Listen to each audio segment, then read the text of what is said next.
జాతీయ రహదారులపై టోల్ ప్లాజాల వద్ద కిలోమీటర్ల మేర వాహనాలు నిలిచిపోయిన ఘటనలను తరచూ చూస్తూ ఉంటాం. సంక్రాంతి, దసరా వంటి పండుగల సమయంలో ఇది మరింతగా కనిపిస్తుంది.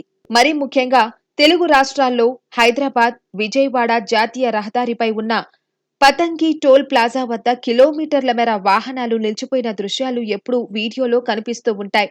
అలాంటి సందర్భాల్లో టోల్ ప్లాజా దాటేందుకు చాలా సమయం పడుతుంది.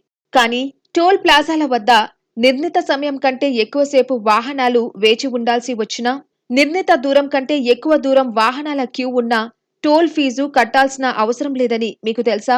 టోల్ ప్లాజాల వద్ద ట్రాఫిక్ నిలిచిపోకుండా సాఫీగా సాగిపోయేందుకు అనుగుణంగా national highways authority of India కొన్ని మార్గదర్శకాలను జారీ చేసింది.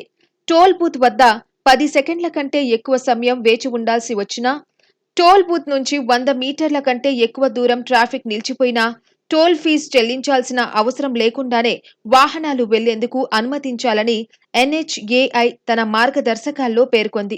ఎన్హెచ్ఏఐ దీనికి సంబంధించి ప్రకటన విడుదల చేసింది.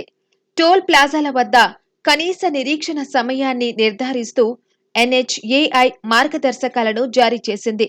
టోల్ బూతుల వద్ద ఒక్కో వాహనం 10 సెకండ్లకు మించి ఉండవలసిన అవసరం లేదని, రద్దీ సమయాల్లోనూ ఇది వర్తిస్తుందని పేర్కొంది. టోల్ బూతుల వద్ద ట్రాఫిక్ నిలిచిపోకుండా సాఫీగా సాగిపోయేందుకు ఈ కొత్త మార్గదర్శకాలను విడుదల చేసినట్లు ఎన్హెచ్ఏఐ తెలిపింది. అలాగే 100 మీటర్ల కంటే ఎక్కువ దూరం వాహనాలు బారులు తేరే అవకాశం ఉండకూడదు. ఫాస్టాగ్ ను తప్పనిసరి చేయడంలో ఎక్కువ సమయం వేచి ఉండాల్సిన అవసరం ఉండదు.